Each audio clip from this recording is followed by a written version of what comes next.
ষষ্ঠ শ্রেণীর সকল শিক্ষার্থীদের শুভেচ্ছা জানিয়ে আজকে আমি দ্বিতীয় অধ্যায়ের অনুপাত সংক্রান্ত অঙ্ক নিয়ে হাজির হয়েছি। প্রিয় বন্ধুরা, তোমরা কেমন আছো? আমি দুদিন একটু অসুস্থ ছিলাম বিধায় তোমাদের ক্লাস দিতে পারিনি, তার জন্য দুঃখিত। আজকে আমি কিছুটা সুস্থ বোধ করছি বিধায় তোমাদের জন্য ক্লাস নিয়ে হাজির হয়েছি। আশা করি তোমাদের ভালো লাগবে। প্রিয় বন্ধুরা, আমি বোর্ডে তোমাদের জন্য অনুপাত সংক্রান্ত একটি অঙ্ক প্রশ্ন উঠিয়েছি। কিভাবে এই অঙ্কটা সলভ করতে পারা যায় সে সম্পর্কে আমি বলবো। এই অঙ্কটির মধ্যে বিভিন্ন জন বিভিন্ন নিয়মে করতে পারে, মতেরও শেষ নেই, পথেরও শেষ নেই। সুতরাং আমরা যে পথে এগোতে যাচ্ছি, আমি আমার ব্যক্তিগত অভিমতটা আমি তোমাদেরকে জানাচ্ছি। তোমরা দেখলে তোমাদের আশা করি ভালো লাগবে। এসো আমরা বোর্ডে যাই। 10 নম্বর অঙ্কটাই আমি উঠিয়েছি। পিতা ও পুত্র, এখানে মানুষ হচ্ছে তারা দুজন, একজন বাবা একজন ছেলে। বয়সের অনুপাত 14:3, অর্থাৎ পিতার বয়স 14 বছর আর পুত্রের বয়স হয়েছে 3 বছর। অনুপাত মানে কি? একটা শুদ্ধ ভগ্নাংশ। অনুপাতের একটা হচ্ছে পূর্ব রাশি, একটা হচ্ছে উত্তর রাশি। পূর্ব রাশিটা হচ্ছে লব, উত্তর রাশিটা হচ্ছে হর। পিতার বয়স 56 বছর হলে পুত্রের বয়স কত? তাহলে আমরা এখানে দেখি, আমরা সমাধানে গেলাম। সমাধান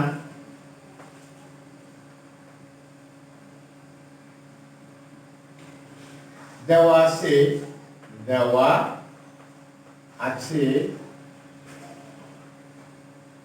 পিতা ও পুত্রের বয়সের অনুপাত। পিতা ও পুত্রের বয়সের অনুপাত। পিতা ও পুত্রের বয়সের অনুপাত। বয়সের অনুপাত 14:3 এবং পিতার বয়স 56 বছর। পিতার বয়স 56 বছর। পিতার বয়স 56 বছর। আমাকে পুত্রের বয়স বের করতে হবে। ধরি পুত্রের বয়স, পুত্রের বয়স একটা কিছু ধরে নেব, হয় ক সমান ক বছর। প্রশ্ন মতে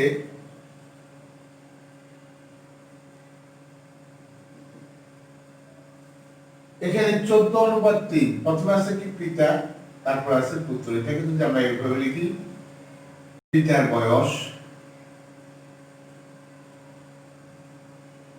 অনুপাত পুত্রের বয়স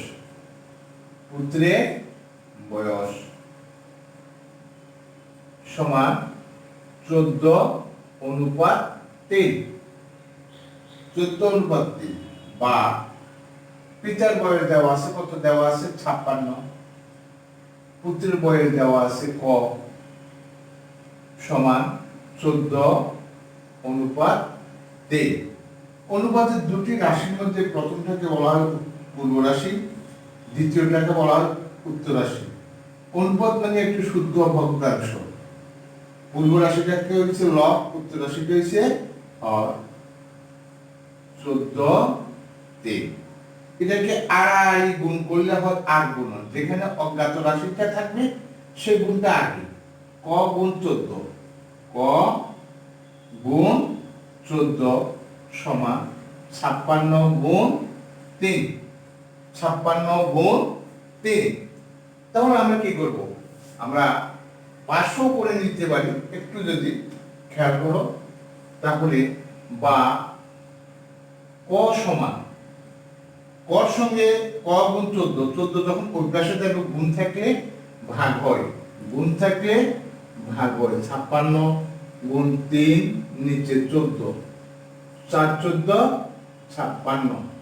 সুতরাং ক সমান 3×4 পুত্রের বয়স 12 বছর। পুত্রের বয়স 12 বছর। উত্তর। বন্ধুরা, আশা করি তোমরা আমার অঙ্কটি যথাযথভাবে বুঝতে পেরেছো। যদি আমার অঙ্কটি বুঝতে পারো তাহলে এই ধরনের আমি আরো একটা অঙ্ক তোমাদেরকে করাবো। এটাকে এভাবে করা যায়। এটাকে আবার অনেকে লিখছে, পুত্রের বয়স পিতার বয়সে এত ভাগের এত গুণ, পিতার বয়স এর এত, তাহলে সেভাবে করা যায়। কারণ পিতা ও পুত্রের বয়সের অনুপাত। নেক্সট আরেকটা নিয়ম যদি আমরা বলি, তাহলে আমরা তোমাদেরকে বলতে পারি এখানে পিতা ও পুত্রের বয়স কত আছিল, 14:3। যদি আমরা বলি পুত্রের বয়স পিতার বয়সের 14/3 অংশ। পুত্রের বয়স এত গুণ, তাহলে পিতার বয়স 56 গুণ 14/3, 4 14, 56 3 4 12। এভাবেও করে। এক একজন এক এক ভাবে যায়, এক একজন এক এক ভাবে যায়। তবে আমার মনে হয় যে এভাবে তোমরা একটু চেষ্টা করলে উপরের দিকে যতই যাবে তত তোমাদের জন্য ভালো হবে। এখন আমি তোমাদেরকে আরো একটি অঙ্ক দেখাবো। আমি বোর্ডে তোমাদের জন্য প্রশ্ন লিখে অঙ্কটা করব। তোমরা তোমাদের যদি পাঠ্য বই থাকে তাহলে পাঠ্য বইয়ের মধ্যে 15 নম্বর একটা অঙ্ক আছে। 15 নম্বর অঙ্কটা একটু দেখো। 47 পৃষ্ঠায় 15 নম্বর অঙ্কটা আছে। 15 নম্বর অঙ্কটা একটু দেখার জন্য আমি তোমাদেরকে বলবো। 15 নম্বর অঙ্কটার মধ্যে আছে পায়েসে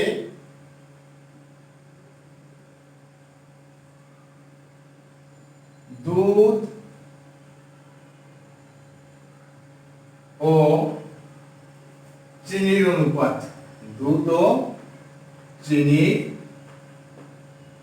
অনুপাত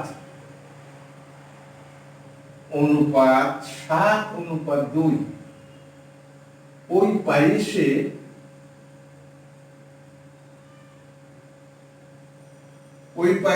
চিনির পরিমাণ 4 কেজি হলে চিনির পরিমাণ কত কেজি? 4 কেজি। চিনির পরিমাণ 4 কেজি হলে দুধের পরিমাণ কত? দুধের পরিমাণ কত? দুধের পরিমাণ কত? বন্ধুরা একটু খেয়াল করো, ঠিক একই অবস্থা। আমরা দেখব কি সমাধান। সমাধানে গিয়ে আমরা কি লিখব?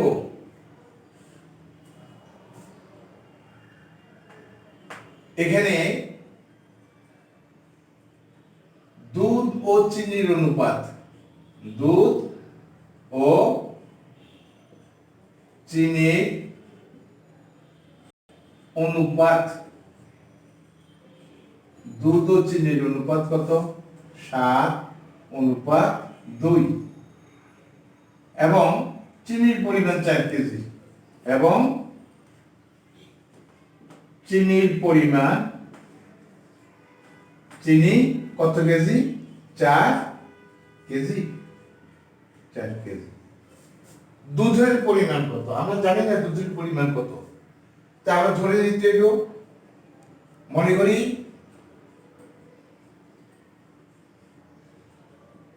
দুধের পরিমাণ,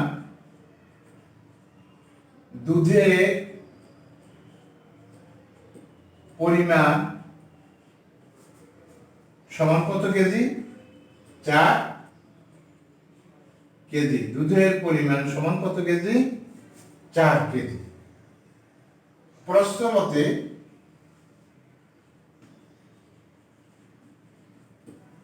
দুধ অনুপাত চিনি, দুধ অনুপাত চিনি সমান কত? 7:2। অর্থাৎ দুধের পরিমাণ অনুপাত চিনির পরিমাণ। একটু দুধের পরিমাণ, দুধের পরিমাণ অনুপাত চিনির পরিমাণ, চিনির পরিমাণ সমান 7:2, বা দুধের পরিমাণ কত? ধরি দুধের পরিমাণ ক কেজি, ক, তো দুধের পরিমাণ আমি ধরেছি ক, অনুপাত চিনির পরিমাণ কত আছে? 4, সমান 7:2, বা আমি তোমাদেরকে পূর্বে বলেছি অনুপাতের পূর্ব রাশিটা লব, উত্তর রাশিটা হর। 7:2 আর গুণন 2 গুণ ক, অর্থাৎ যেখানে অজ্ঞাত রাশিটা থাকবে সে পাশের গুণটাকে আমরা সব সময় আগে করব। এর আগের অঙ্কটার মধ্যে ক এখানে ছিল, এই জন্য এই আর গুণনটা এই পাশে হয়েছে, এবার ক উপরে থাকাতে আর গুণনটা এই পাশে হবে। 7 গুণ 4, বা ক সমান 7 গুণ 4, সুতরাং ক সমান 2 দুগুণা 4, 7 দুগুণা কত? 14। সুতরাং কত হয়েছে? দুধের পরিমাণ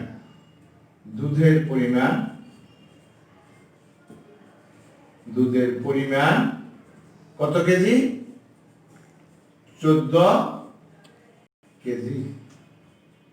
উত্তর 14 কেজি। 14।